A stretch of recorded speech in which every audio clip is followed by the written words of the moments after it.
Dios te bendiga, bienvenido, bienvenida. Te saluda Frania Duarte. Te invito a que estudiemos y comentemos la palabra de Dios. Iniciemos estudiando el Nuevo Testamento, un capítulo cada día. Nuestro mundo tiene diferentes problemas y necesidades, pero su necesidad más grande es que todos sus habitantes tengamos una relación con Dios a través de su palabra y la oración. Hay muchas buenas razones para leer la Biblia. Solo cuando tenemos una relación con Dios podemos pensar en un presente y en un futuro mejor, no solo para ti, también para tu familia. Aunque la Biblia fue escrita hace muchos siglos, sigue teniendo significado para nuestra época porque tiene que ver con las necesidades espirituales básicas de la gente, las cuales nunca cambian. La palabra Biblia viene de una palabra griega que significa libros, y de hecho la Biblia consta de dos colecciones de libros, Antiguo Testamento y Nuevo Testamento. El Antiguo Testamento narra acontecimientos previos al nacimiento de Jesús, y el Nuevo Testamento narra los acontecimientos posteriores al nacimiento de Jesús. La palabra traducida testamento significa pacto o convenio. Se refiere a la promesa de Dios de bendecir. En el Nuevo Testamento es donde se completa la historia de la salvación que comenzó en el Antiguo Testamento. Expone principalmente la nueva alianza que hizo Dios gracias al sacrificio de Jesús con todos los que creen en Jesucristo. Describe la llegada de ese Salvador, Jesucristo, y su significado para toda la humanidad. Se conoce como Nuevo Testamento a la segunda parte de la Biblia, la cual consta de 27 libros que fueron redactados por 7 personas después de la resurrección de Jesús, entre los años 50 y 100 después de Cristo. Fueron escritos en un periodo de 50 años. A su vez, estos 27 libros se dividen en 4 evangelios o testimonios. La palabra evangelio significa buenas nuevas.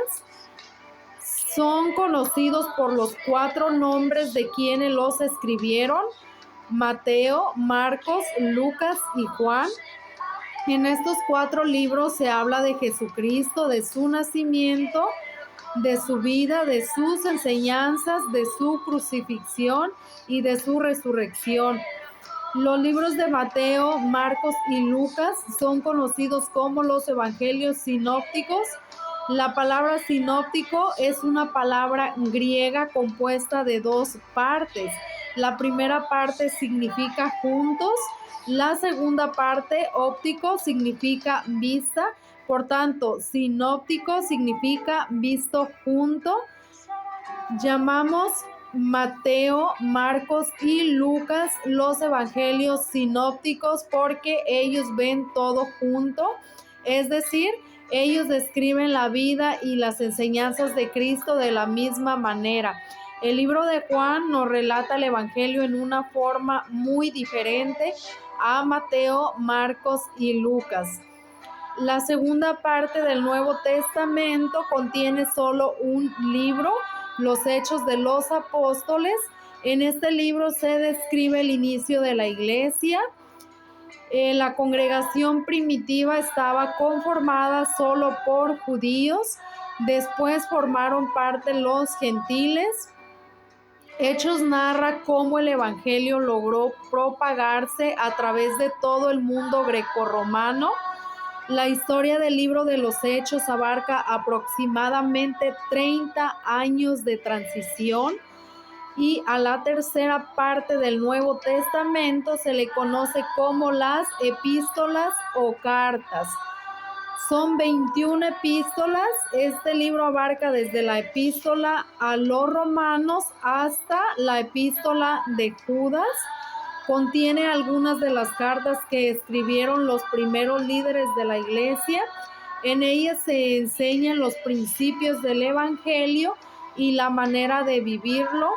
Algunas de estas cartas llevan el nombre de las ciudades en las que vivían los creyentes y otras del autor que las escribió. Estas cartas representan la mayor parte del Nuevo Testamento. Y por último, el Apocalipsis, también conocido como Revelación. Es el último libro de la Biblia. En este se describe el triunfo final de Jesucristo como Rey entronizado y el de su pueblo futuro. Nuevamente te hago la invitación para que estudiemos y comentemos un capítulo cada día, empezando con el Nuevo Testamento. Es un gusto para mí contar con tu presencia virtual. Dios te bendiga.